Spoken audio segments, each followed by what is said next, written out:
Hello everyone, welcome to Inspire with Prashant. Thank you so much for the support so far, and we are continuing in our Vocab web series part 2. If you haven't seen Vocab web series part 1, do look at it and tell me how did you feel it, what was the vocab learning in that video. And of course, before we move on to this much awaited Vocab web series part 2, requesting all of you to subscribe, share and like, and your support to this particular channel is going to be highly appreciated, and we will continue to make a community of learning and inspiration together. Thank you so much.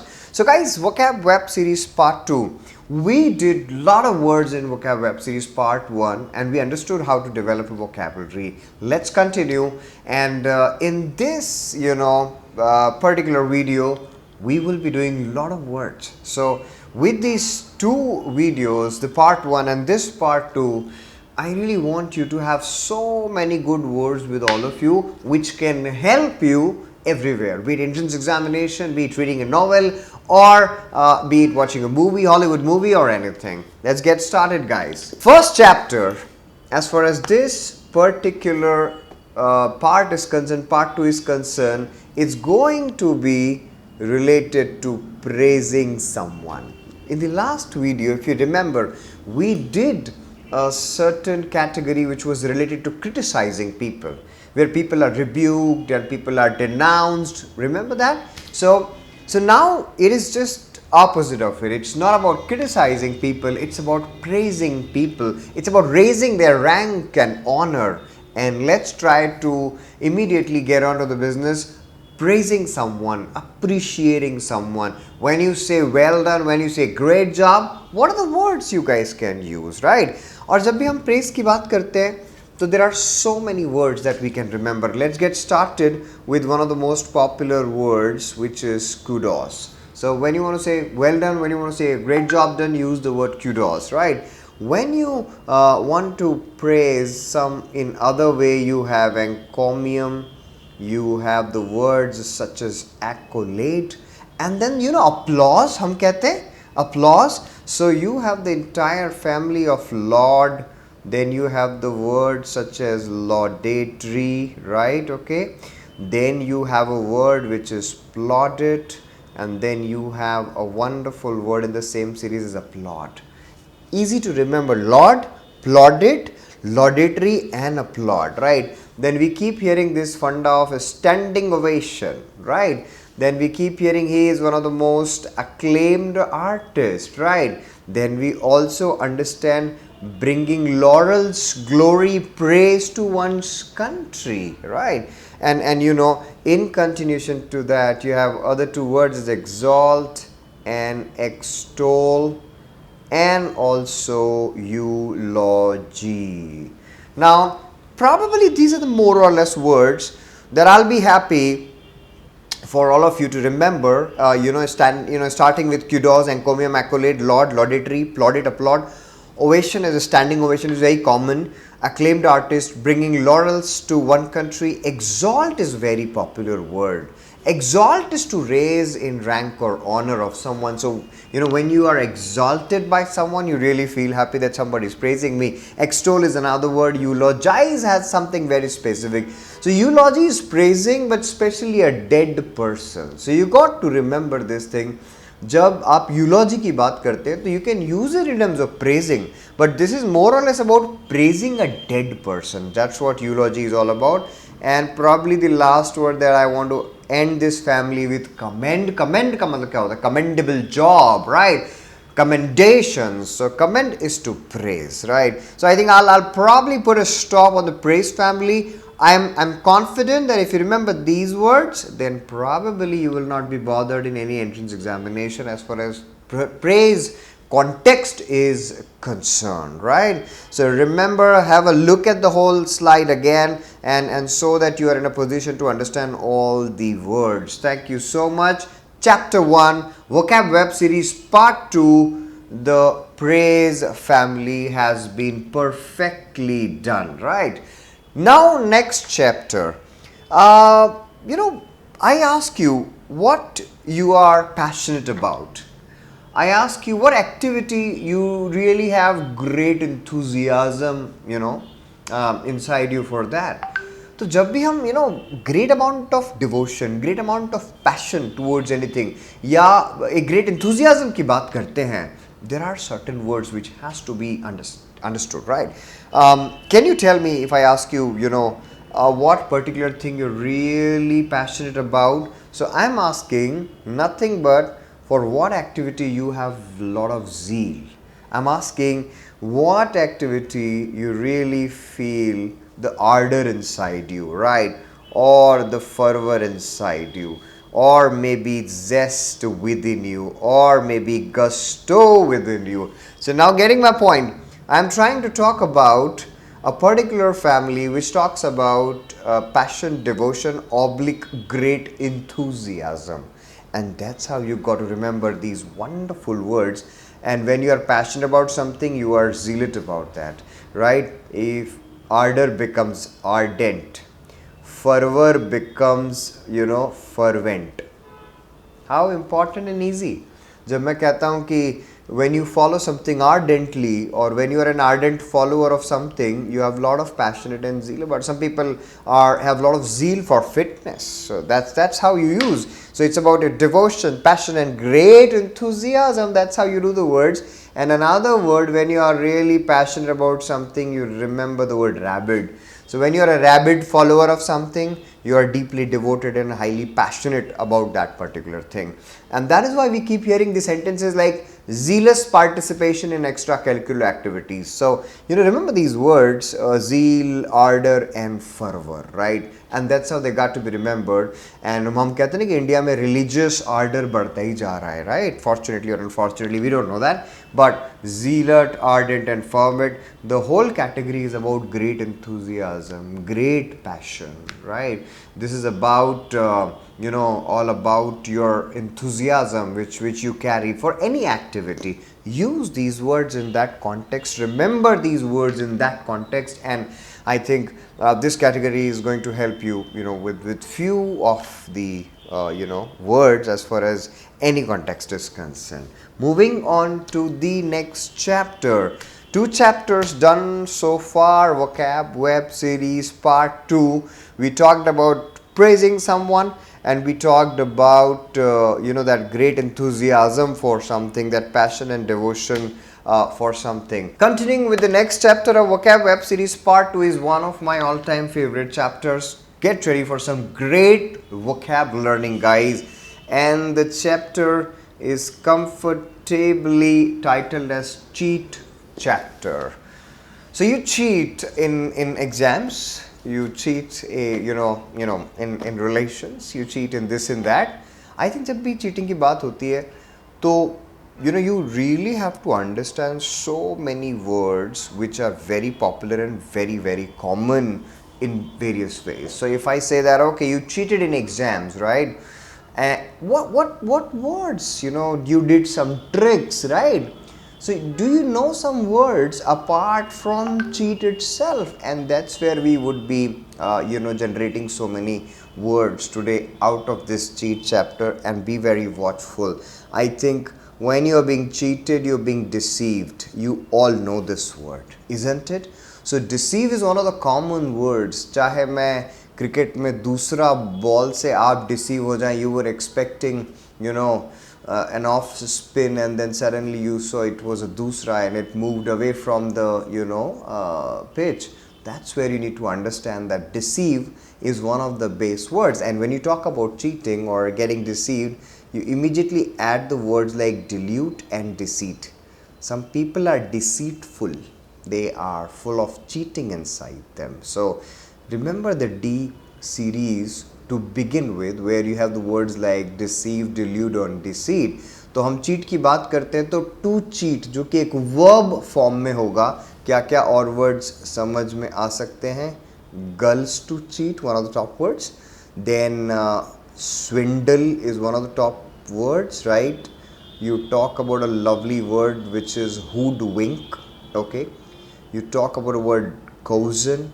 You talk about beguile, right? Do you remember these words, cozen and beguile, right? Moving ahead and continuing with so many more words when it comes to cheat category. Very important word which is related to dupe. The continuing mult. Okay, bilk. If you remember these many words to cheat, I'm sure you're going in the right direction, right? Because now we will be developing and building on this cheat chapter further, right? So I'm talking about deceive, delude, deceit. I'm talking about gull, swindle. Swindler is somebody who is cheating, hoodwink, cozen, beguile, dupe, mulct, bilk. Now the moment you've understood these words, what is there more to learn in the cheat chapter? There is so much more, because guys, deceive becomes a very popular word, which is deception. You all know what deception is. So because of deception you only get cheated. तो अगर मैं deception की बात करूँ तो cannot afford to forget a word like artifice, cannot afford to forget a word like trickery. You have to remember the word like chicanery and treachery. Guys, these are some legendary words which we have to remember. So I'm talking about deception, and I'm talking about artifice, I'm talking about trickery, I'm talking about chicanery, I'm talking about treachery. So I want to use the word deceptive. I'll any day use the word treacherous.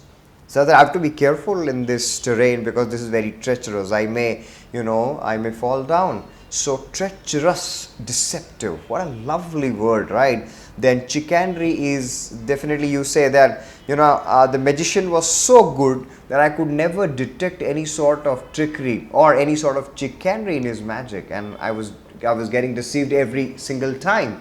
And remember these words. So now deceive became deception, and deception, say you make another set of words, which is artifice, trickery, chicanery, and definitely treachery. Continuing our learning, like deceive became deception, you need to remember gull is going to become gullible. And gullible means somebody who can be easily cheated. So gull is to cheat, basic. Then there is a word which is an extension of gullible, which is gull ka extension gullible hoga, and gullible, somebody who can be easily fooled or cheated. And you're not allowed to remember this word alone at all. You would add a word credulous, right? तो मैं जब आपसे कहता हूँ कि gullible और credulous, ये दो words साथ में याद रखना होंगे. Now I'll add more details to these two words. Why you get easily cheated? Why you get easily fooled? One of the reasons which would relate to the meanings of these particular two words is because you trust everything. You are too eager to believe on everything, and that's where the word cred comes into the picture. Cred relates to belief, right? So when you say something is unbelievable, you say incredible. You say that what is your credibility? तो बात विश्वास की होती है. So if somebody is going to ask you how do you remember the words like gullible and credulous, only remember them in one context. Somebody who is too eager to believe, somebody who is too receptive, और ये जो दोनों words हैं ये उसी context में आएंगे, और दोनों का मतलब होगा somebody who can be easily fooled because he is too receptive or he is too eager to believe on things, right? And that's where this is very important extension of this family. Continuing, beguile becomes guileless. Look at the whole idea is beguile. Guile is a trick, and then beguile is to trick someone or to cheat someone. But you need to understand that, okay, if somebody is guileless, what does that exactly mean? Guileless means nothing but somebody who has no deception inside him. ये किसी को cheat नहीं करेगा क्योंकि वो guileless है. So I am giving you some of the topmost words.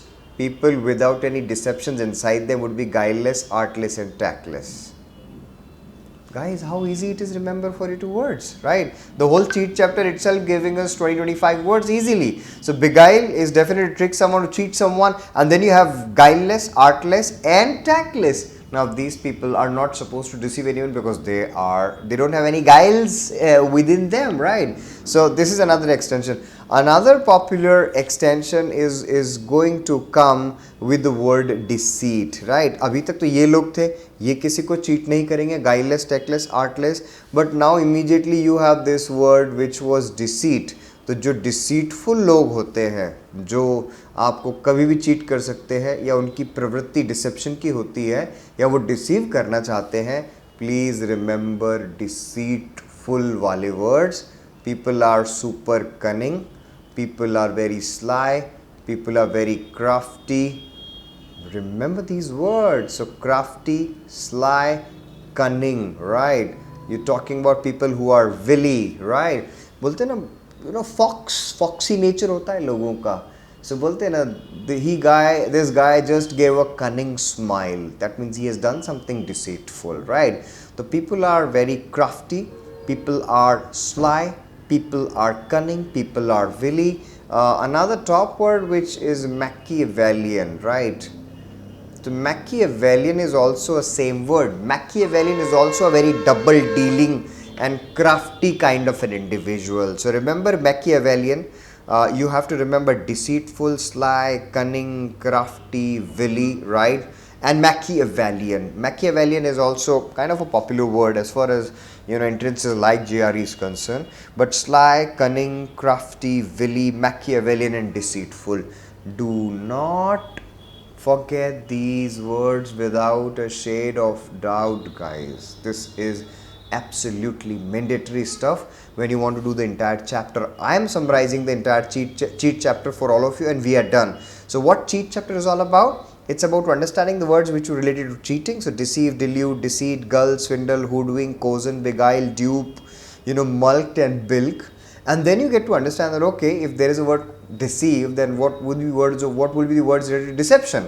And then you got same category for deception, right, which is artifice, trickery. Chicanery is a lovely word. Treachery is a very important word. Treacherous is deceptive.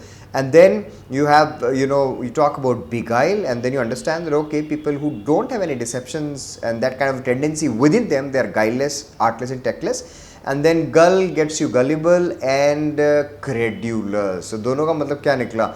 People will be easily fooled if you are credulous, because you have this credulity wala attitude where you want to believe on everything, right? Too trusting kind of people, right? And definitely I want to talk about the word dupe itself, because dupe has two connotations. One, dupe is to cheat, but one dupe is also the person who can be easily fooled. Don't forget that dupe is to cheat, which is dupery, and I was duped, which is basic usage.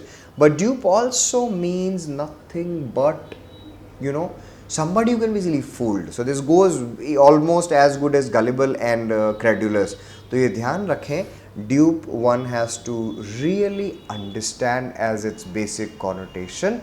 Dupe का मतलब होता है somebody who can be easily you know, fooled also, apart from to cheat, right? And of course you understood the words which were related to deceitful. People who are really तेज तर्रार चतुरे किस्म के लोग होते हैं और वो बड़े you know cunning होते हैं, sly होते हैं, crafty होते हैं और wily होते हैं. And that's how you try to sum up the whole cheat chapter, and it becomes a great learning for all of us that what these words are all about, right? So moving on to the next chapter of Vocab Web Series Part 2, right? And I've got so many of words which would be related, you know, to whatever happened in current context. ठीक है? तो मुझे अभी recently India और New Zealand की, let's talk about that series, right? So it was a complete swipe, 3-0 T20, and then that was also to the team with just you know, who were the finalists in the T20 World Cup. We were not expecting that we'll be beating New Zealand so easily, right? So we beat them 3-0. So what can be those words which can be associated with the way New Zealand were put down in the series, right? तो एक बहुत ही ज़बरदस्त हमने उनको हराया. तो on the part of New Zealand, it was a disaster, 3-0, right? So I would give this very basic word, any sort of a complete failure or a disaster is going to be a debacle. My next set of words is going to be focused on all those kind of scenarios where there is a complete failure, there is a complete disaster. So remember all the words when you fail completely or you see a disaster. Maybe getting a terrible score in GRE. So you can say that it was a disaster, right? So remember a word like debacle. Remember the word like fiasco, like the Paytm IPO. For the first 2-3 days, it was a fiasco, right? I'm not sure whether you lost some money in that or not, but it was a fiasco. Of course, we don't know what will happen, but anything where you see a complete failure, that's a fiasco, right? Another top word for failing or collapsing is founder. One founder is a founder member. So somebody who finds an organization, that's okay, but this is a founder member. So you have to remember that founder as a verb is to collapse or to sink, right? So fiasco, debacle and founder, top words when things fail. And another word in the same context is rout. This is important. Why rout is going to be seen as a complete failure? Because rout actually means nothing but overwhelming defeat. So we were not expecting that this whole T20 series with New Zealand would be a rout. It turned out to be rout, and rout is nothing but remember it precisely why it's a debacle and why this word is coming in this particular family, because R-O-U-T, rout means nothing but, remember in this way only, overwhelming defeat. And of course we remember it in a very similar sense. So debacle, fiasco, founder and rout, or rout का मतलब कैसे ध्यान रखना है, overwhelming defeat. Now these are the few words, guys, which I am very clear that you must remember when it comes to the concept of complete failure, utter failure, total failure, right? Which we just understood the way India, beat New Zealand in this series. So for the New Zealanders, it was a debacle, it was a fiasco, they foundered badly and they suffered a rout, which was overwhelming defeat. So I hope you understood, the way and of course, जीत और हार की बात होती है, failure और success की बात होती है, तो चलो इसके साथ, what was it was for India, they came as triumphant. So triumph is victory, guys. So, I can give you when you win something, when you become victorious, because victory is for win. So remember the word triumphant, and triumph is all about victory, and triumphant is victorious. So India came out triumphant in that particular whole series. They dominated New Zealand, right? And that's how you remember. So I'm just adding a triumph word for your learning, actually, right? So that was the latest context where we saw India beat New Zealand. The another context was something which was controversial. You recently heard that Mr. Modi, the Prime Minister of India, he actually announced that he's going to cancel all the laws, farm laws. Remember that? So farmers के जो loss थे जो बड़े controversial थे और जिसके लिए 1-1.5 साल से हमारे पंजाब के और वहाँ के किसान जो थे वो डटे हुए थे, and they never wanted these 3 laws to take to really come into effect. So what are the words that we can learn from this whole whole point where Modi retracted?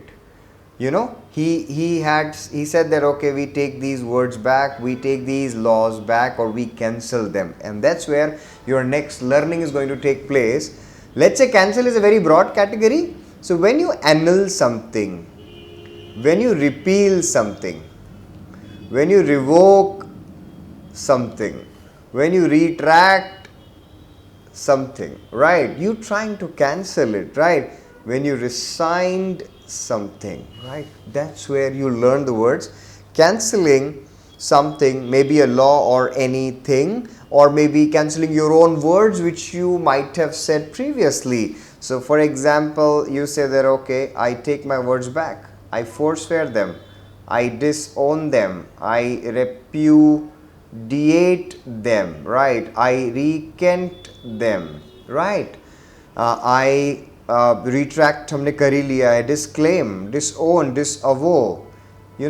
Guys, when you really see these words, then you really understand that how easy it is to learn these words. When a law is being repealed, when a law is being revoked, it is cancelled. So all these words is cancelling a law, or taking back your own statement, or cancelling back your own promise, for example. So you said, okay, I said that, but I take my words back, and you eat back your own words, or you cancel those earlier promises or words, and disavow, disclaim, recant, repudiate, disown, forswear, rescind, retract, revoke, repeal, annul.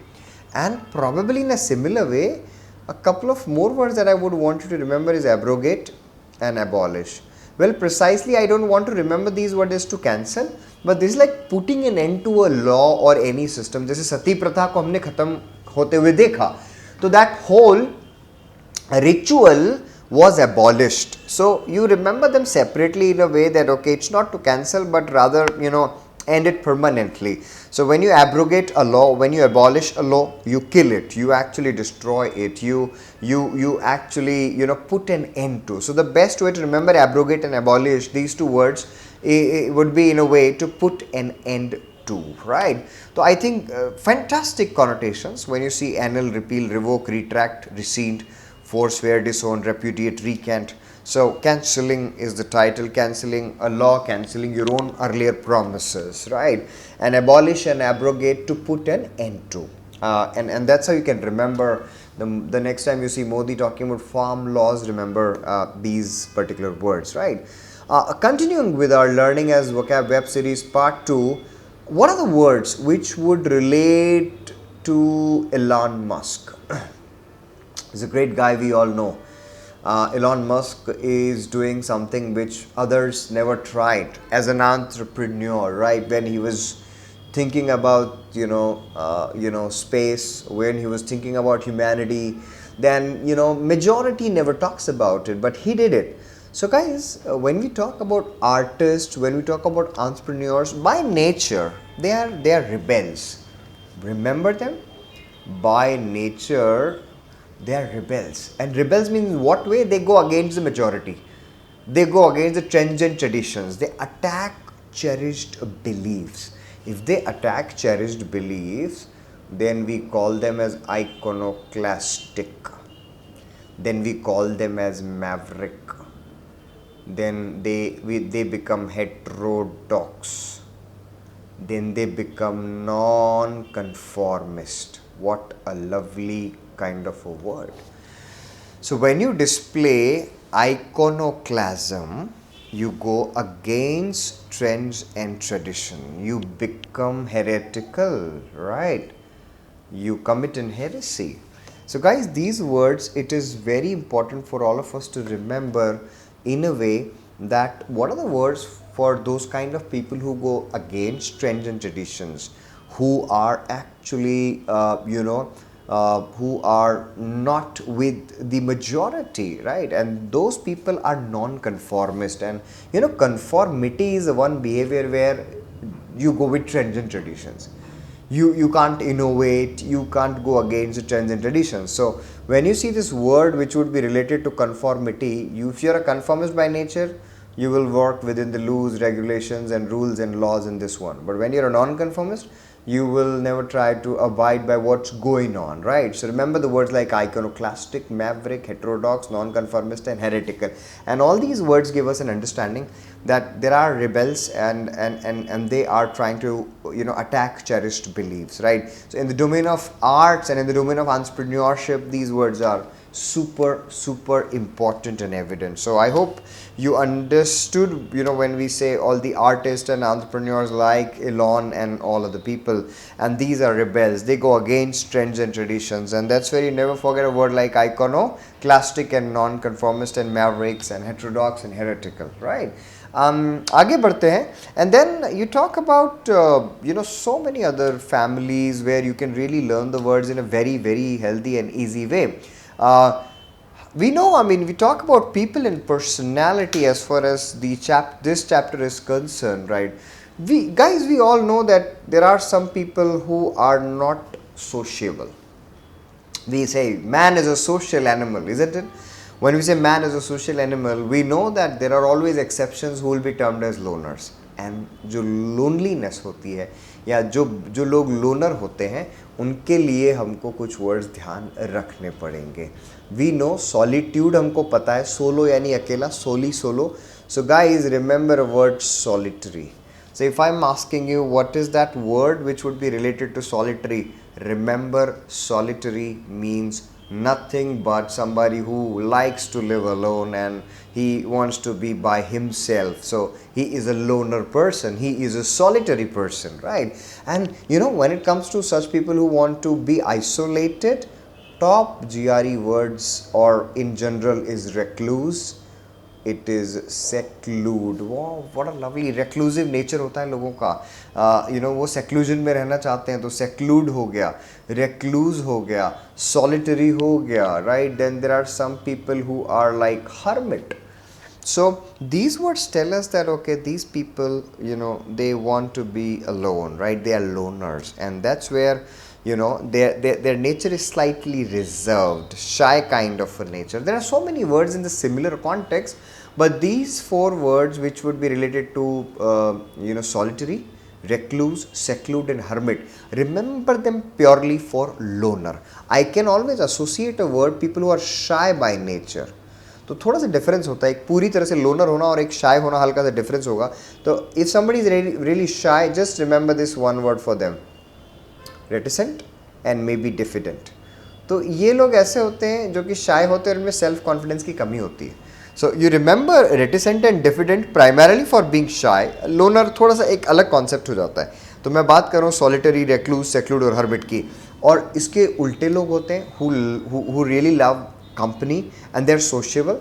तो almost मैं opposite side की बात करूँ, if I talk completely antonymous, then sociable people would be known as gregarious, right? They would be known as outgoing, they would be known as expansive, right? Okay, so people who are sociable, one of the topmost words for all of them is gregarious, and gregarious is one of the top, you know, vocab words that one must know if you are preparing for an entrance examination and in general also. And when you are expansive, you are not a loner at all. You want to go, you are outgoing, you are almost like an extrovert, you're not reserved, right? So you know, remember these two set of people, one who is an extrovert and the other one who is kind of an introvert, not an introvert but a loner sort of word, almost in the same direction. So solitary, recluse, seclude, hermit are top words, and then reticent and diffident primarily is going to be understood in a context of being shy and some people who lack kind of self-confidence. So that's how you really understand the concept of you know, people who are loners and the opposite side of it where people are sociable, right? Continuing with our vocab web series part 2, next chapter is for some of the people who don't care, who are unconcerned, who have no feelings. Now how do you define these kind of people? Do you know that there are some people who are like deadpan, right? तो बहुत अच्छी category है. Pay your full attention. आप title एक ही डालो, unconcerned. Now unconcerned का मतलब क्या होता है? You know, people are not affected by any sort of feelings and emotions, right? Okay. So in India and probably across the world, the men are used to this one statement from their ladies, and that is, you know, वो कहते हैं ना कि तुमको फ़र्क नहीं पड़ता मैं जीऊँ या मरूँ, right? तो that statement is pretty popular and we keep hearing that. So you know, the idea is to showcase that nothing affects them, and such people are definitely unconcerned, and the people who are unconcerned are callous. You know, pathy is a root word for feelings. So they have no feelings, they are completely apathetic. So I gave you a root word which was pathy, and pathy is a root word for feelings, apathetic, right? Then there are people who are absolutely unconcerned, and one of the topmost words is indifferent. Kind of indifference that people show sometimes to their loved ones, it really shocks them. So you cannot be indifferent, let's say, to your family, you have to show concern. Impassive, right? One of the topmost words. Then you get a word like nonchalant, right? Then you in the similar context like callous, apathetic, indifferent, impassive, nonchalant. Very important word, insouciant, right? So I'm trying to give you those words where people are not concerned, they are deadpan, they have wooden faces. So no concerns, no feelings, no emotions, right? And that's where people, need to understand that these words are probably, top words when it comes to the entire learning. So people are callous, people are apathetic, people are indifferent, people are impassive, nonchalant, they are insouciant, they are deadpan, they are wooden, right?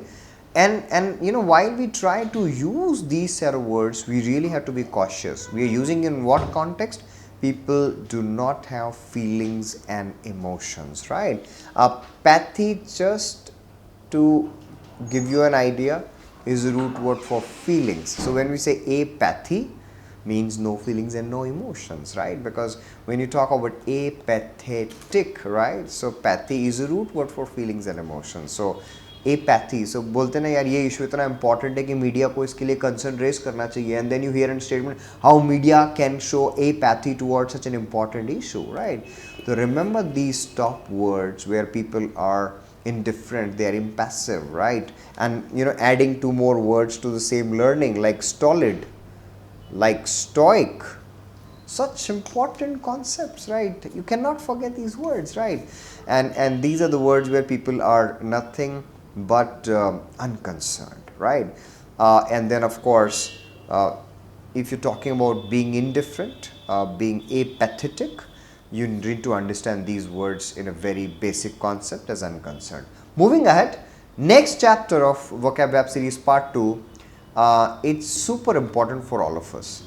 कई जगह हम ऐसे words encounter करते हैं जहाँ we need to understand that what do you mean by the word just, for example?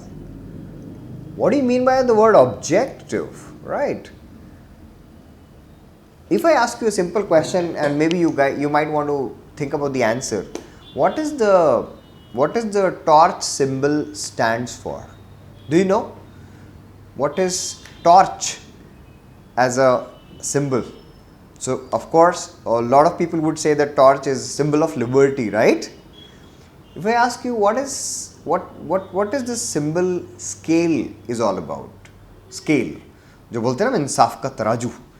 What is the symbol scale? And scale is symbol of justice. So I am talking about that wonderful set of words where we are talking about being completely fair. तो जब भी बात unbiased होने की होती है, आप समझ गए होंगे इस कैटेगरी को, तो टाइटल डालिए. इस कैटेगरी का टाइटल है being unbiased. And when you are unbiased, you are fair, you are just, you are objective, you are dispassionate, you are disinterested. That's how words surprise you sometimes. You are dispassionate, you are disinterested, even-handed. There is no prejudice, the unprejudiced. I'm sure prejudice is the word that everybody knows. So unprejudiced, right? Just, fair, objective, even-handed, right? We use the word equitable, right? Equity, बराबरी, justice, right? तो जब भी बराबरी की बात होती है, जब भी fairness की बात होती है, we remember all these words. Another top word that we see is egalitarian. Never forget these words, how lovely these words are. Dispassionate and disinterested, so completely same. Even-handed. Now disinterested is again, and passion. The idea is whenever we become biased, we bring our own emotions and interest and passion, and that's where the dictionary tells you that when you keep your passions and emotions aside, whatever decisions you take, you remain objective. तो objective हो गया. जैसे मैं आपको कहता हूँ कि यार आप चीज़ों को ऑब्जेक्टिवली देखो, मतलब बायस्ड होके या प्री ऑक्यूपाइड होके या प्री ओपिनियनेटेड होके मत देखो. सो objective, just, egalitarian, equitable is a top word. Unprejudiced, even-handed, disinterested, dispassionate. These are the words that I would want you to remember at any instance for a certain family of words which would be titled as nothing but when you are unbiased, where you are completely not allowing your passions and emotions to dominate. Of course, इसका antonym क्या होगा? Biased होगा. इसका antonym क्या होगा? Bigoted होगा, because bigot is also for being biased. So when you are not a bigot, that means you see things fairly. You see things in a just way. So these words are super important, right? Equitable, right? You have unprejudiced and disinterested and dispassionate. Egalitarian, remember this word? So egalitarian is a state where everything is equal for all. So if you're living in a democracy, we really imagine an egalitarian society. So civil rights and political rights and every sort of right is same for all. So वो बराबरी की जो स्थिति होती है वो एक egalitarian society में होती है. तो egalitarian को थोड़ा सा अलग तरीके से याद रखेंगे. egalitarian का मतलब होगा equal rights for all, right? So egalitarian, equitable, unprejudiced, even-handed, disinterested, dispassionate, just, objective and fair. Remember these words for only one basic concept, being unbiased.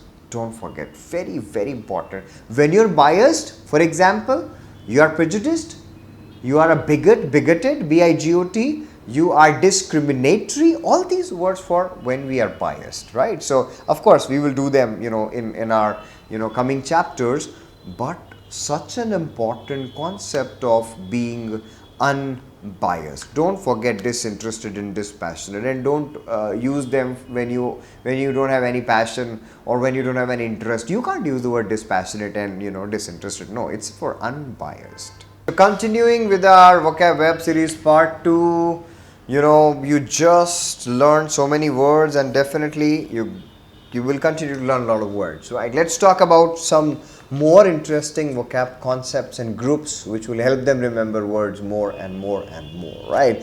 Talking about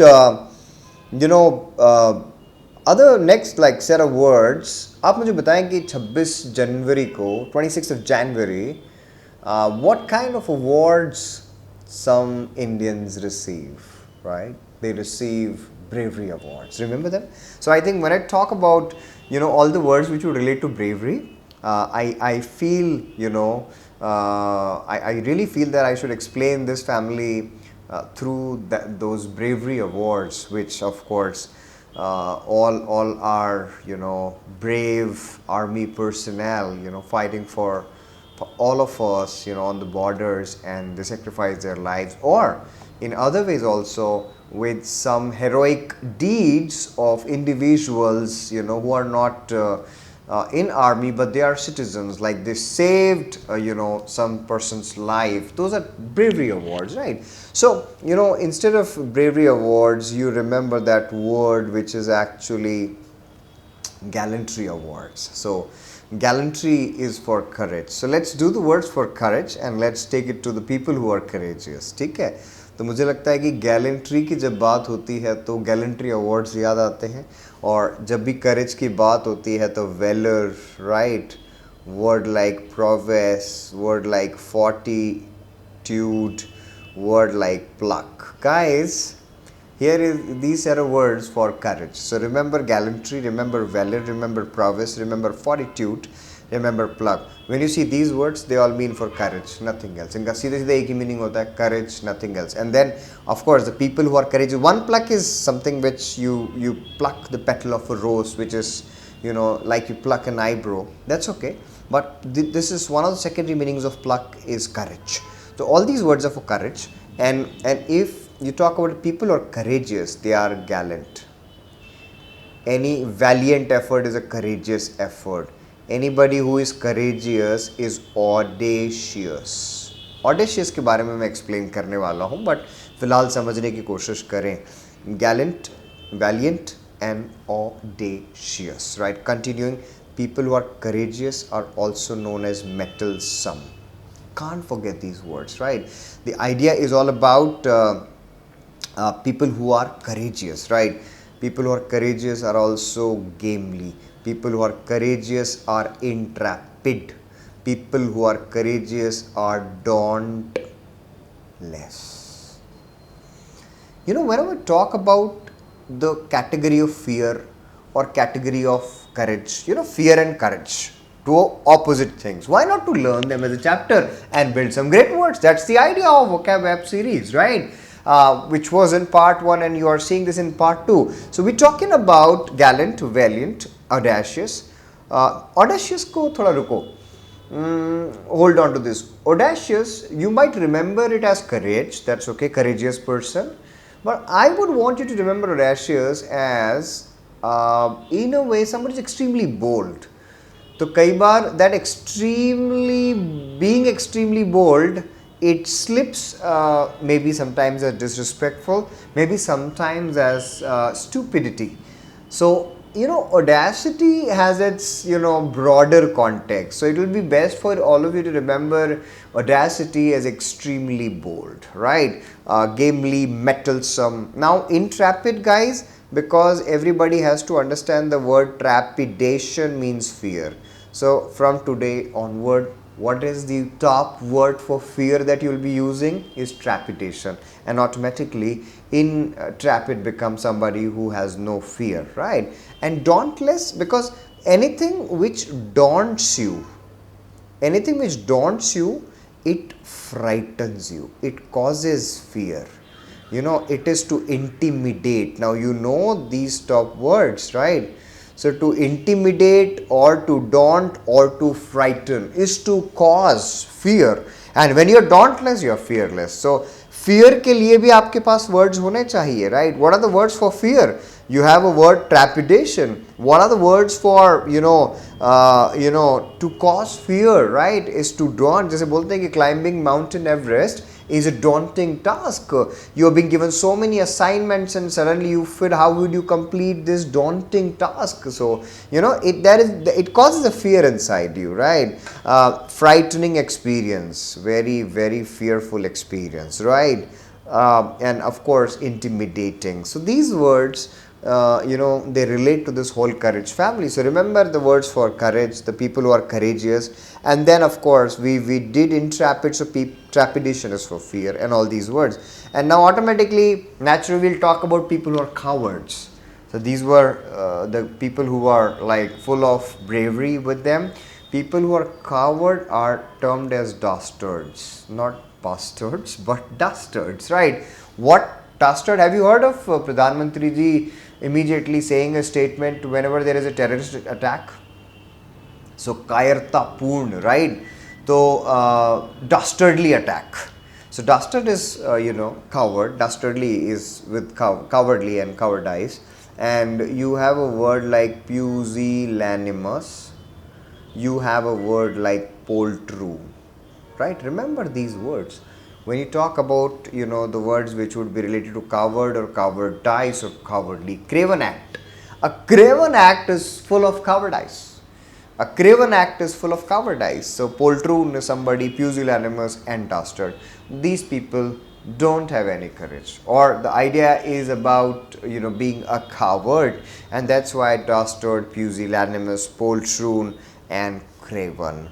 Please, for God's sake, understand the fear and the courage category and the people who are cowards who do not have courage.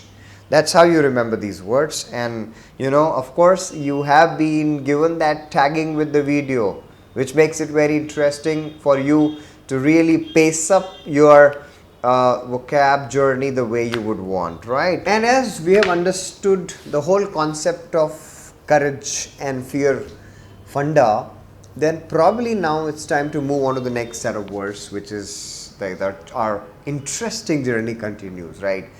Next set of words would be very helpful to you when you really want to express when you had no experience, when you just started with something, right?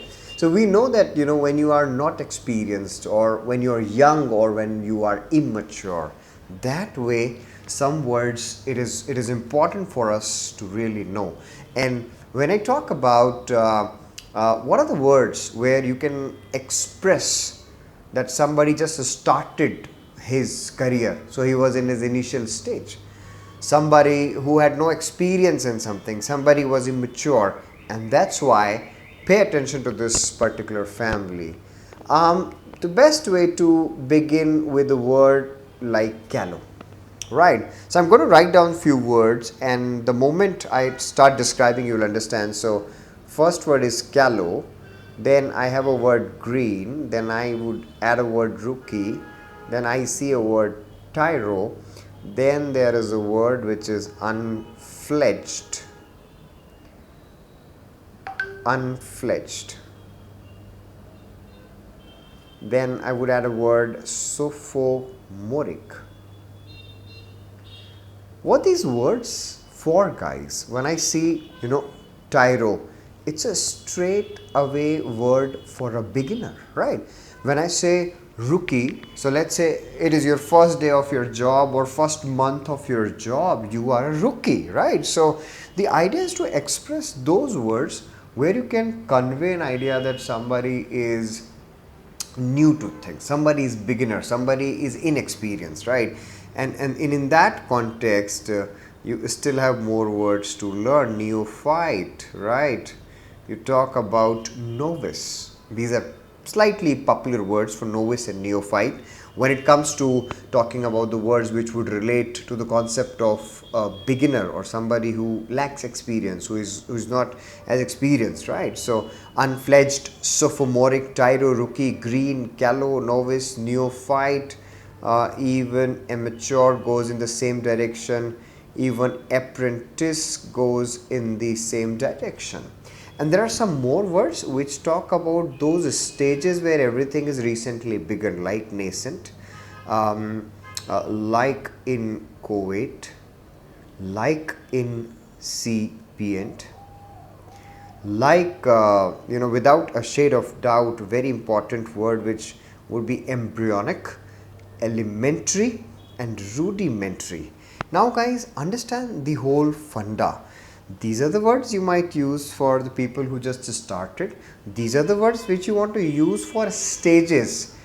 Stages which are recently begun, like nascent, like inchoate, incipient, E for elementary stages, embryonic stages and rudimentary stages. So, the whole family leaves you full open for learning those words where you want to convey an idea that things have recently started, and that is why callow, green, rookie, tyro, unfledged is top word. Sophomore is basically a second year student, and because it's a second year student, it's a secondary, meaning is somebody who's not having the proper experience. Novice, neo is already a root word for new, amateur, apprentice, right? Green demands more attention. When it comes to green, probably green should be understood in a slightly broader way. I would say green is youthful and immature. थोड़ा सा उसके perfect context में याद रखने के लिए green को हमको ये बोलना पड़ेगा कि it is nothing but youthful and immature. Rest of the words you would want to continue with the same connotation of things being immature or inexperienced. So remember this particular title, inexperienced oblique immature, right? Lacking experience, beginner. That is a very important part of the title, right? And definitely this allows us to move to the next chapter of Vocab Web Series Part 2. And here I would want to focus on this one word, weak. Let's see a picture of Steve Jobs and look at the picture, this picture where he is in this particular pic, you can see how weak he is, isn't it? It's like, he is probably super weak due to the cancer that he had. Now, how would you describe the physical state of Steve Jobs? Of course, the physical state looks super weak. And in that context, you need to have certain words which is going to be therefore like physically weak. There is no strength. Weak is a very broad word, right? But when it comes to the way I would want to explain is you can relate the concept of being weak to the particular idea of the pic which is being showcased, right? So understand these words. When I say you look emaciated, when I say you look enervated, when I say feeble, when I say infirm, when I say debilitated, so important, right?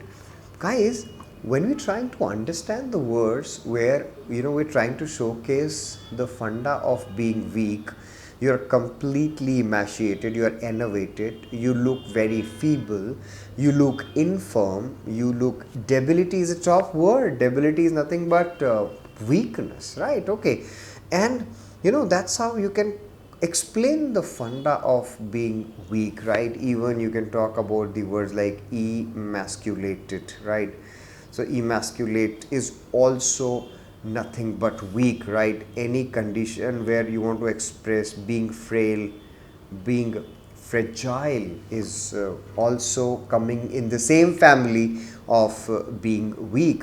And sometimes you want to use this weak concept of, like, for buildings which are about to fall into pieces, very weak buildings, which municipal corporations keeps looking for those buildings who are absolutely about to fall into pieces. And similarly, weak concept is, in that context, is dilapidated, right? Ramshackled. You can use the word rickety, right? So when you understand these words, rickety, ramshackled, dilapidated, the idea is, again, the structure is so weak that it can crumble into pieces anytime. So dilapidated, ramshackled, and rickety, remember these words. Rest, emaciated, enervated, feeble, infirm, debilitated is such an important word when you want to express the funda of being weak. Debility is a top word, for being weak, right? And emasculate and frail and fragile. So you got my point. Just remember, anybody who is physically super weak, maybe due to a disease or what, see the pic of Steve Jobs that we have shown to you, and there you understand that the frail condition of his body, the fragile condition of his body, and feeble, and that is why enfeeble is to weaken, right? Feeble. So feeble is a top word for weak. Of course, emaciated and enervate is always going to be there. And weak itself is a very big concept. You can use weak as a word not only in terms of physical strength but otherwise also. And let me give you some examples for that. तो जब भी मैं week की बात करता हूँ तो आपने यहाँ पे देखा कि okay we talking about debility, so we talking about feeble, right? It's all about physical weakness. But if I say that what are the other words that one must remember when weak becomes the central part of their explanation, such as a very important word which is undermine. What do you mean by undermine, guys? Undermine का मतलब होता है is to weaken, right? तो आप ये कह सकते हैं कि my evidence is going to undermine your argument. तो वीक को मैं अब फिजिकल स्ट्रेंथ की फिजिकल वीकनेस से आगे बढ़ते हुए I am going to use it in its broader way. So, okay, undermine is nothing but to weaken, and that's where you need to understand. And then another top word where weak is a part of its explanation is extenuate. So, when you say extenuate का मतलब क्या होता है? So, extenuate का मतलब होता है anything which weakens. जैसे कुछ हालात हमको कमज़ोर बना देते हैं. गरीबी एक circumstance है जो कि हमको कमज़ोर बनाता है. तो extenuating circumstances. तो ध्यान रखें कि आपकी लाइफ, हम सबकी लाइफ में extenuating circumstances आते रहते हैं. तो extenuate का एक ही मतलब होता है और वो है something that weakens, right? So remember extenuate in its way, in terms of extenuate and in terms of undermine. Otherwise, the way I really wanted to explain was nothing but in terms of weakness. The physical strength has gone down. You feel emaciated. You feel feeble. You are completely in a state of debility, right? And similar, specifically this is very commonly used connotation where things are about to fall into pieces because the structure or anything has gone super weak, right? And that's where you are almost done with the concept of weak as a basic word. Moving on to the next chapter of Vocab Web Series Part 2 is pretty interesting and in a way very important in terms of exam also. We know that cruelty is something which we read and see when it comes to animal cruelty or all those things, right? Or anything which is cruel in its way. तो अगर आपको सिर्फ cruel एक word याद है तो that's an injustice with the word cruel itself, because there are so many important words which you might want to use with the word cruel, right? और जब भी मैं cruel की बात करता हूँ तो सबसे पहला जो word मेरे दिमाग में आता है वो आता है atrocity.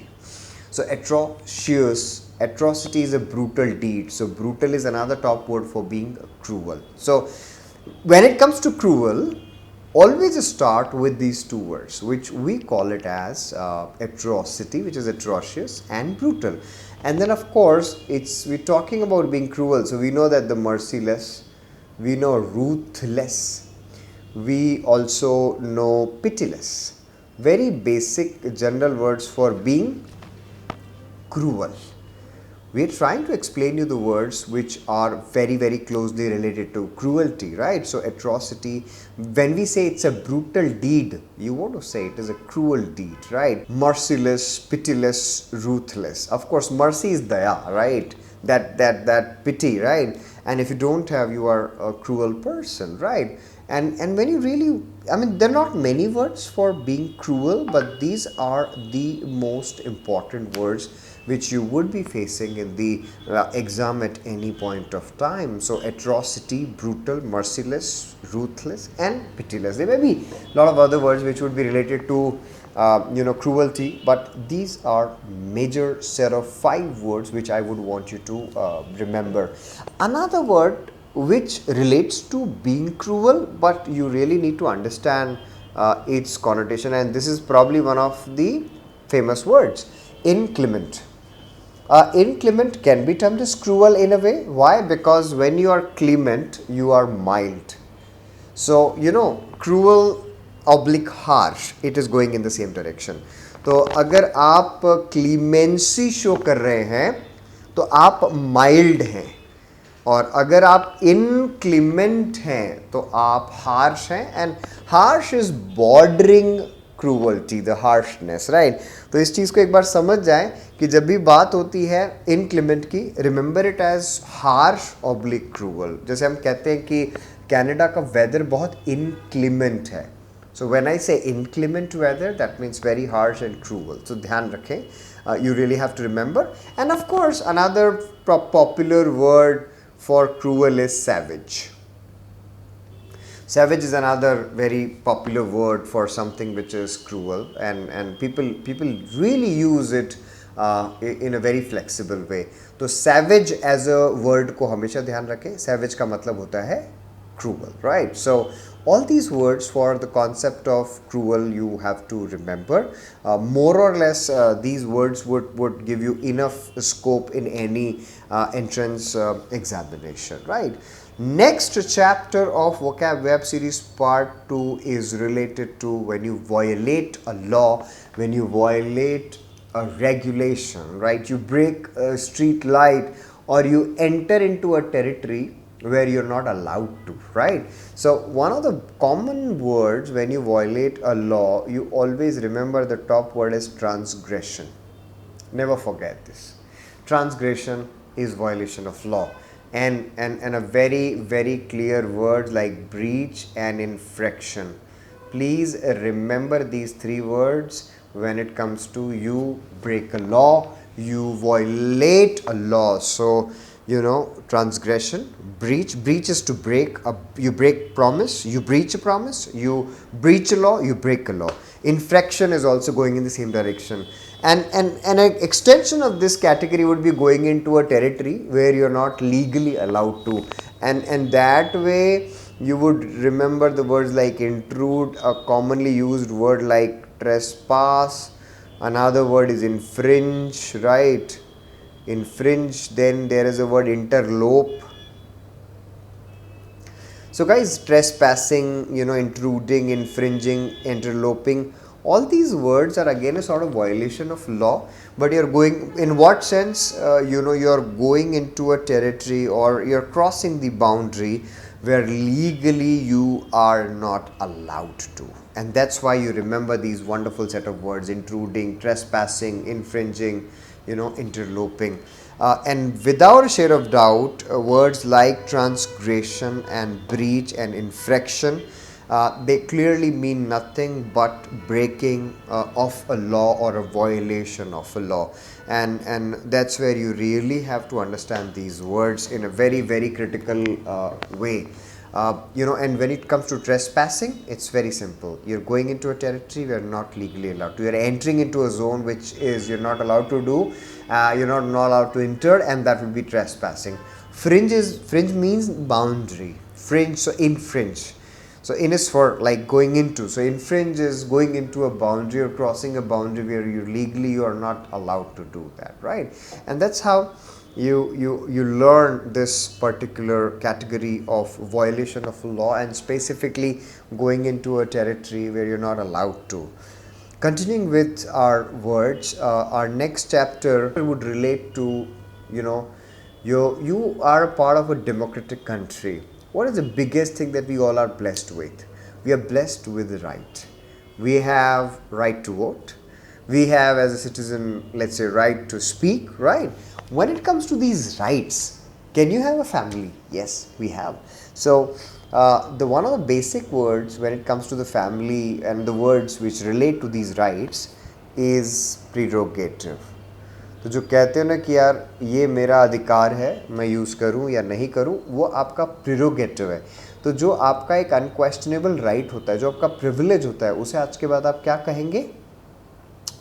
Prerogative. And when you have your prerogative, you say this is my prerogative whether I use it or not. So it's your privilege, it's your unquestionable right. So remember prerogative as a word without a shade of doubt. ठीक है. आगे बढ़ते हुए prerogative के अलावा और कौन से words आपको समझ में आएंगे जो आपको याद करना है? So there are different words for rights. जैसे मैं voting rights especially for women की बात करूँ तो उसे मैं कहूँगा suffrage. So if I have to remember a word which would be related to voting rights especially for women, that would be known as suffrage, right? Then let's say I take away your rights. I snatch your rights. That means what I have done, I have disenfranchised you. What a lovely concept. When I disenfranchise you, I strip you from your rights. So strip is another word when I take away your rights. Okay, so I use the words like defrock or maybe unfrock. These are the words that you're supposed to use when I take your rights away. So strip is definitely to undress, which we know, like strip clubs or anything you strip. But one of the strip is taking your rights away from you, and that's why disenfranchise, strip, defrock, unfrock, all these means to take away your rights. And very broad words to take away anything is to divest and to deprive. This is not related to law, but it can be related to anything when things are taken away. Your loved ones, are taken away, by the God because of an accident. So you say, you go through a period of deprivation, deprived ones. You are now deprived of your loved ones. So when you're deprived of something, when you've been divested of something, those things have been taken away. Very, very important concept. And why I call it a kind of a right family, because prerogative is your right. Suffrage is voting rights, especially for women. And disenfranchise, strip, defrock, unfrock, all these words mean to take your rights away, to divest you from your rights, right? And that's a disbar also. So take care of all these words when it comes to your privilege and rights are concerned. And that's where prerogative as a base word is something which is very, very important. हम democratic country में हैं तो हमारे बहुत सारे prerogatives हैं. Suffrage is voting rights, especially for women, right? And when your rights have been taken away, these are the words to look forward to. Disenfranchise, strip, defrock, unfrock, disbar. And to take away, not rights but anything, is to divest or to deprive, right? And when I'm talking about, rights, I am talking about, let's say, a democratic country. तो क्यों ना हम various rules को समझें. जैसे हम कहते हैं कि किसी भी वर्ड में आर्की अगर लगा है या क्रेसी है तो कहीं ना कहीं वो रूल से रिलेट करता है. जैसे मैं कहता हूँ कि डेमोक्रेसी, रूल बाय पीपल, और अगर मैं आर्की यूज करता हूं तो मैं कहता हूं मोनार्की, तो मतलब कहीं ना कहीं why don't you understand various sorts of government, why don't you understand various sorts of words which relate to various sorts of systems of rules, right, where crazy or archy kind of words do come in tremendous help when it comes to root words. तो सबसे पहले क्या होगा, जब कोई rule है ही नहीं और एब्सेंस ऑफ गवर्निंग बॉडी है तो वो सिस्टम क्या बन जाएगा, वो एनार्की बन जाएगा. How easy. So anarchy is no rule, and those people who bring anything to such state, those are termed as anarchist. So anarchy is a word where there is an absence of governing body. We call it as also as lawlessness. फिर anarchy के बाद में when a single ruler is ruling, और जो हम कहते हैं कि राजा जहाँ पे हैं आज भी, तो मोनार्की होता है. तो मोनार्की का मतलब होता है there one single ruler, the king or queen, they rule, and that supreme authority is known as sovereign. So that monarch is the raja, is the king, is the ruler, right? Okay, जैसे UK is a combination of the monarch Queen Elizabeth and also democracy, which is Boris Johnson, right? So you can see a combination of democracy and monarchy. So anarchy is absence of governing body. Monarchy is a nice word where single person rules. If the rich people and wealthy people rule, it will be termed as plutocracy. So when I say plutocracy, so plutocracy would mean nothing but where the people who are wealthy, they rule. That system is known as if the royal people are ruling, call that system as aristocracy. जैसे राजघराने जो हम कहते हैं, royal people. So there are certain territories where royal people still rule, so that is an aristocracy. Where rich people are ruling, that is known as plutocracy, right? Anarchy is absence of governing body. Monarchy is where single person rules, right? If religious leaders are ruling, naturally it will become theocracy. So when we talk about theocracy, it is all about people where religious theology, right? So theo is it would relate to nothing but religion, right? So theocracy where rich people are going to, not rich but religious leaders are going to rule. Aristocracy is royal, and plutocracy is all about wealthy and rich people. And then there are some other words which would be related to various sorts of rules, such as very few people are ruling in any system. That few is oligarchy. So we know that, let's say only 3-4 people rule the whole country, right? And then we call it as oligarchy. So आपको पता होगा कि rule by very few people, right, coming together and running the country, right? Then you have ocloarchy. When the mob starts ruling, that system becomes ocloarchy. So when it comes to ocloarchy, it's ruled by mob. Oligarchy is all about ruled by few. Theocracy is ruled by religious leaders. So when it comes to rule or the sorts of government, remember these words. Anarchy is very common in GRE and all other entrance examination. Aristocracy comes very frequently. Plutocracy comes very frequently. Monarchy was pretty common, which we already knew. And sovereign is that supreme ruler, the king, which we call it as. So just understand the crises and the archies so that you understand the words in a better way. So these words would also help you when you read anything political and it relates to various sorts of governments and rules and countries, right? So we continue with our vocab web series part 2, and the next set of words would be again super interesting. Well guys, when it comes to vocab learning, I have told you that we are going through a group method, and I'm sure you guys are understanding and enjoying the content. Next set of words would relate to this wonderful word that we all use in Hindi, मैं, I.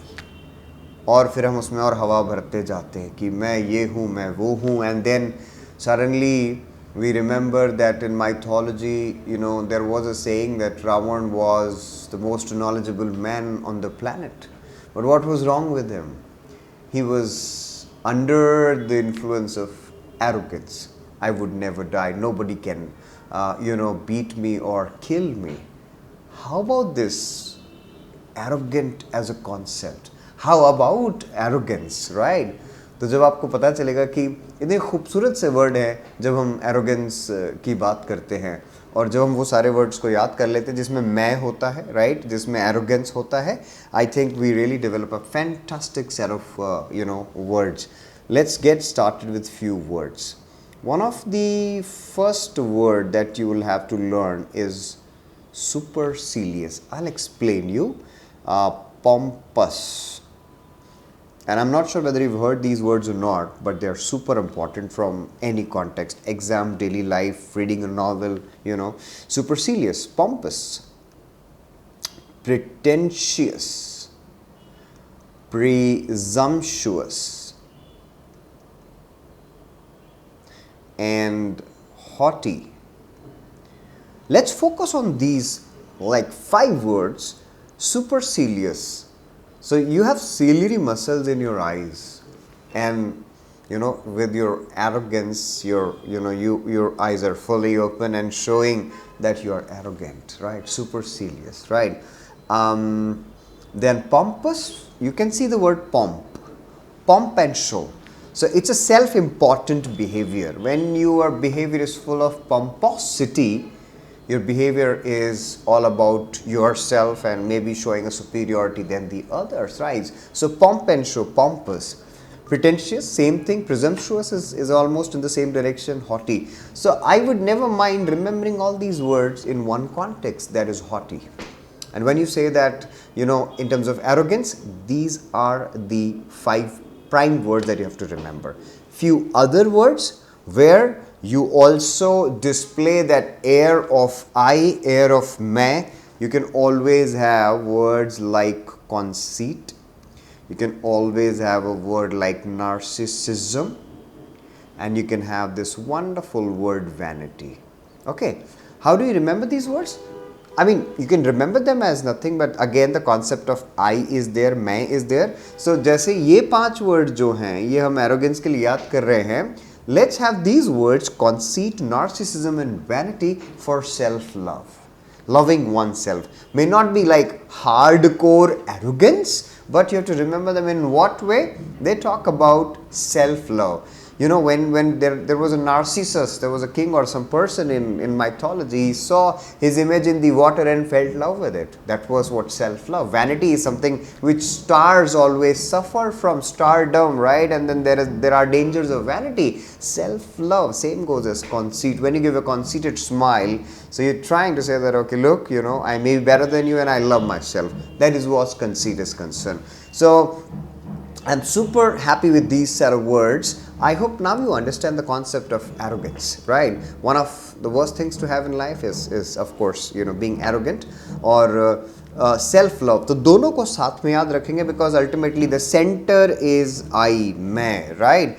तो ये सारे words arrogance के लिए याद कर लीजिए, ये सारे words self-love के लिए याद कर लीजिए, right? Let's move on to the next set of words. I hope you enjoyed this particular, category when we talked about the words which are related to arrogance.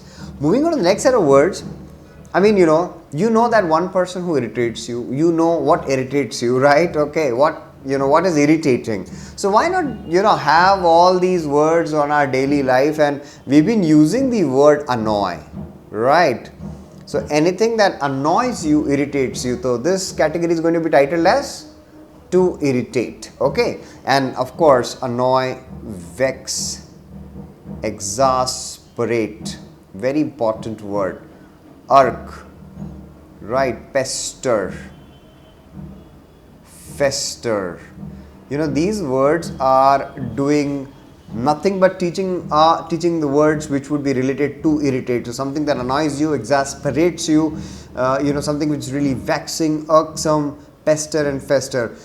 These are the words which would be related to irritate, and of course something which is irritating is going to be irksome. Don't forget this, very very important. So anything which is irritating is going to be irksome, to irritate. Now when you talk about any category where the idea is to irritate, you can add some more words like what is irritable. So this is To irritate, like to annoy, to vex, to exasperate, to irk, to pester, and to fester. But what are the words which would be related to irritable? That means you as a person, you're very short tempered, you easily get annoyed, or you easily get angry on anything, and when you lose your temper, what you become, right? That's where you can add a related category titling as irritable. And when I say what do I mean by irritable, I have some excellent words for you. Irascible, peevish. बच्चों के जब दांत आते तो हम कहते हैं वो क्रैंकी हो गए हैं, right? Then you have a fantastic word which is cantankerous. Cantankerous. So cantankerous is again a very famous word. Cranky, peevish, irascible, right? Then people become tasty, people become touchy. This is a beautiful word, antsy. My favorite word. Antsy is agitated and irritated, right? Touchy, tasty, peevish, bilious, splenetic, choleric. This is a slightly a bigger family. Crabbed. Guys, the idea is when somebody becomes easily irritated, so that person becomes irritable. So हम हमेशा कह सकते हैं कि यार he is very hot tempered, he is short tempered, he is bad tempered, he is ill tempered. And then you have these words which are peevish, irascible, cranky, cantankerous, tasty, touchy, antsy, bilious, splenetic. Guys, splenetic. So spleen is the word for a bad temper. You should know this. Spleen is the word for a bad temper, and that's where splenetic becomes somebody who is irritable. So whenever I talk about to irritate, annoy, vex, exasperate, irk, pester, fester. Okay? When something is irritating, use the word as irksome, and anything broadly which is irritating is also known as gadfly. This is a very common word. Even gadfly is used as nothing but something which is irritating. And then the people who are irritable, these are the words: peevish, cranky, irascible, tasty, touchy, antsy, bilious, splenetic, choleric, crabbed, cantankerous. Don't forget these words. Super important for what concept? Irritable. So I hope you got my idea of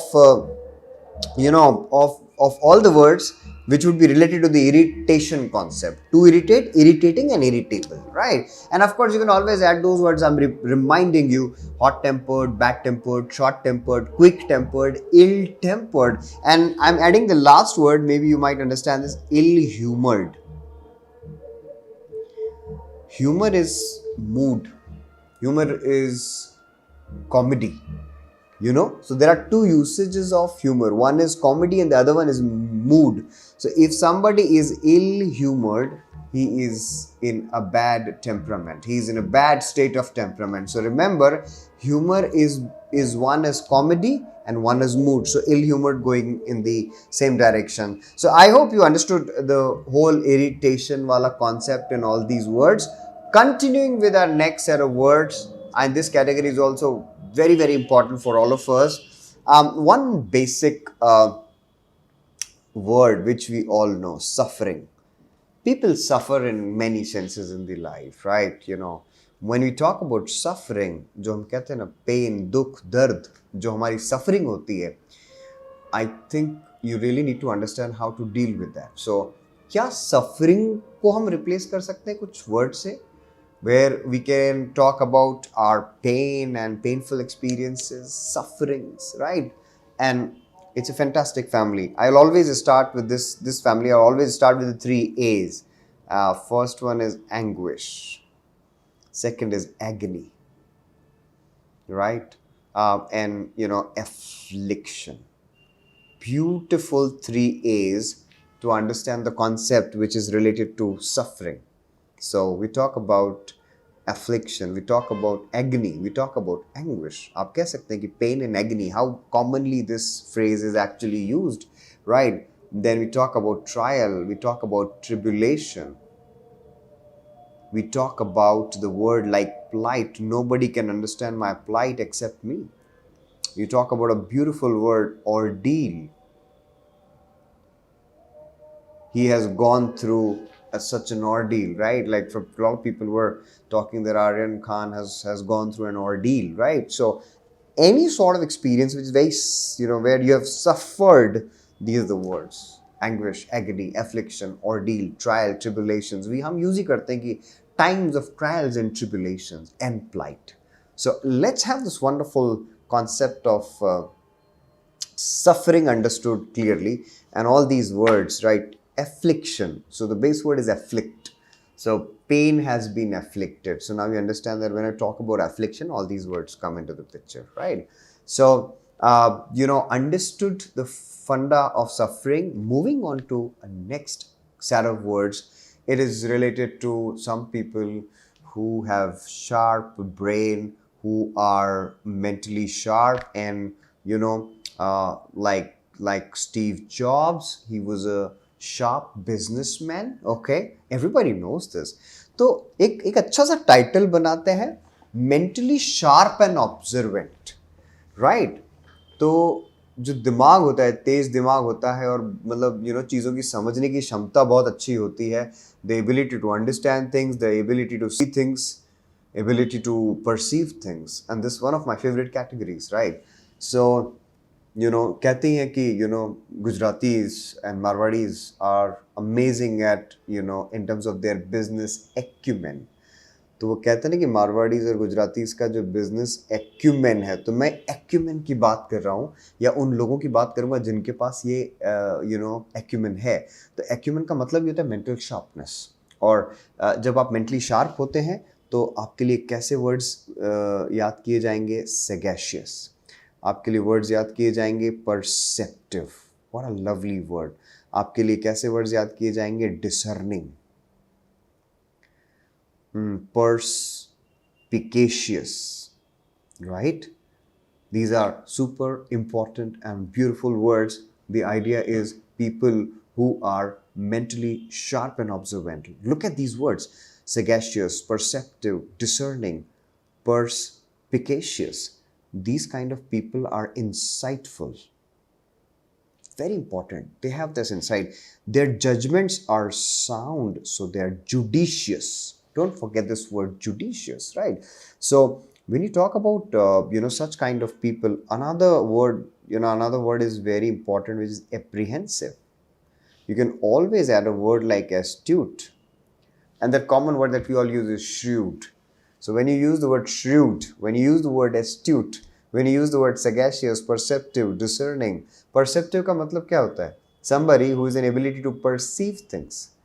Discerning का मतलब क्या होता है? Somebody who has an ability to discern things. So when you perceive, that means you have that observation ability, right? Mentally sharp and observant, and that's where all these words are super important. Perspicacious, insightful, judicious.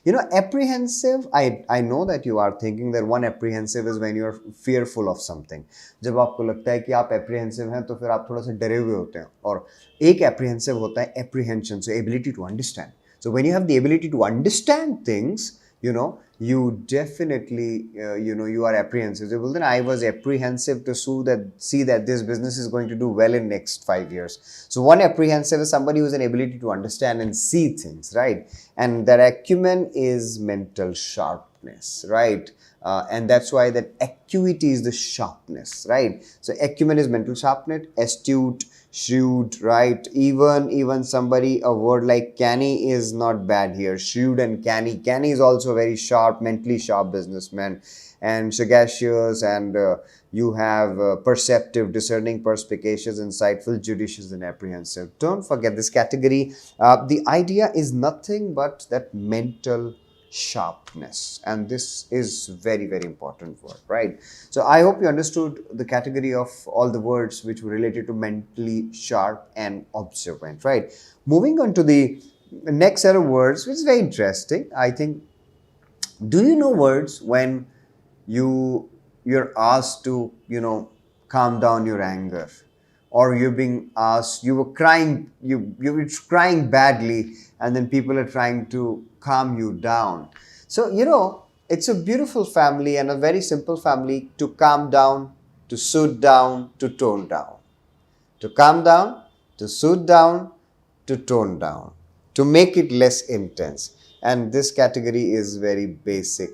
Abate, SUH, alleviate, appease, and LA. I always start this family with the 5 A's. So appease, LA, alleviate, assuage, and abate. Easy. Then I add some more P's to it. Propitiate. Pacify is, I think now you got what I'm talking about. Pacify as a word. So when when a child is crying, we try to pacify. Okay, when a customer is angry, we try to pacify. Okay, palliate and placate. So remember how easy, 4 P's and 5 A's. Okay, more words in the same family. Subside. The storm subsided. Mollify, mitigate. Easy to soothe down, to calm down, to tone down. If there is a jhagda or a quarrel, we need to conciliate. Make it less intense. Bring it to a less intense, level. So conciliate, mitigate, mollify, subside, placate, palliate, pacify, propitiate, assuage, allay. The antonyms are very simple. Intensify or aggravate. Intensify or aggravate. And that's how you remember that when you do these set of words, it becomes super easy. Abate, assuage, alleviate, appease, allay, propitiate, pacify, easy family titled as to soothe down, to tone down, or to calm down, right? And you can use them when anything is highly intense and you want to make it to a less intensity. I will always be telling you, mitigate is a broad word. Mitigate should always be used as to weaken also, right? Of course, even if the pain is mitigated, मतलब उसकी जो वो weak हो गया है pain. But if I say that mitigating circumstances, what do you mean? Mitigating circumstances. तो mitigating circumstances का मतलब होता है दो circumstances जो आपको weak बना गए. जैसे extenuate था जो हमने previous थोड़ी देर पहले एक वीडियो में हमने यही किया था. Earlier section of this video we did this word extenuate, right? And when we say that extenuate means to weaken, you have a word mitigate also, right? But mitigate again to make it anything less intense. So another thumbs up for this family, to soothe down, to tone down, to calm down, right? So moving on to the next set of words, vocab web series part 2. This concept is very interesting and I think this is a part of our daily life. Anger. When you say you became angry, it might lead to anything, but that anger is one of the 7 sins, in the world. It is destructive by default. We know this. So when you are in anger, when anybody or anything is in this state, can we have better words? Just not anger. Let's try to understand a beautiful word like rage. Let's try to understand a word like fury. Let's try to remember this beautiful word resentment. Let's try to remember a word loathe. Loathe, let's keep it in hatred only. Let's try to focus on anger. So rage, fury, resentment. Immediately a top word comes to the mind, which is indignation. Okay. Then there is a word which is ire. Then wrath of nature. I hope you remembered this. A lot of time, wrath of nature. So the anger that nature comes up when there are hurricanes or tsunamis come in. You see this phrase that the wrath of nature, led to destruction, right? So, when you talk about really the anger thing, probably these are like super important words. We talk about rage, we talk about fury, we talk about resentment, indignation. Indignation is थोड़ा सा specific है. Indignity आपको दिख रहा है. तो indignation का मतलब होता है anger to an injustice. So when you are angry, right, and you've been not treated fairly, you suffer from indignation. Ire and irate. An irate customer is an angry customer and ire is for anger. Do not forget this word. Wrath is also anger. And then, of course, there is a word incense. So one incense is sticks, fragrant, okay? But one incense is nothing to do with fragrance. One incense has to do perfectly well with to make someone angry. So, like the word fury becomes infuriate, same thing is incense. So, incense is to make someone angry, and one incense is without a shade of doubt, the incense is sticks, agarbattiyan, fragrant, right? So, I think when it comes to the whole idea of anger, these words cannot be left alone. Rage, fury, resentment, wrath, ire, irate, indignation, right? And that's where I really feel that all these words that we have done in Vocab Web Series Part 1 and Part 2, I'm sure it helped you and it gave you a sense of vocabulary. I'm not sure whether we'll be coming up with the Vocab Web Series Part 3 or not, but you know, I need a promise from you guys that Vocab Web Series Part 1 and Part 2 are being seen this video again and again, and you now know those words. So my recommendation, again to reiterate, the best way to learn these words is to see these videos again and again. And of course, take care of the tagging also, where you know that which category starts at what particular time in the video, so that you can directly go without wasting your time. So utilize these two videos, and hopefully we might come with a Vocab Web Series Part 3. I don't know. But we'll keep posting all these stuffs which will inspire you, right? And that's where I thank you for watching this particular video, which is Vocab Web Series Part 2. And stay tuned for more videos which will inspire you, which will impart learning. And thank you for your support. Again, don't forget to subscribe, share, and like. Inspired with Prashant. Thank you.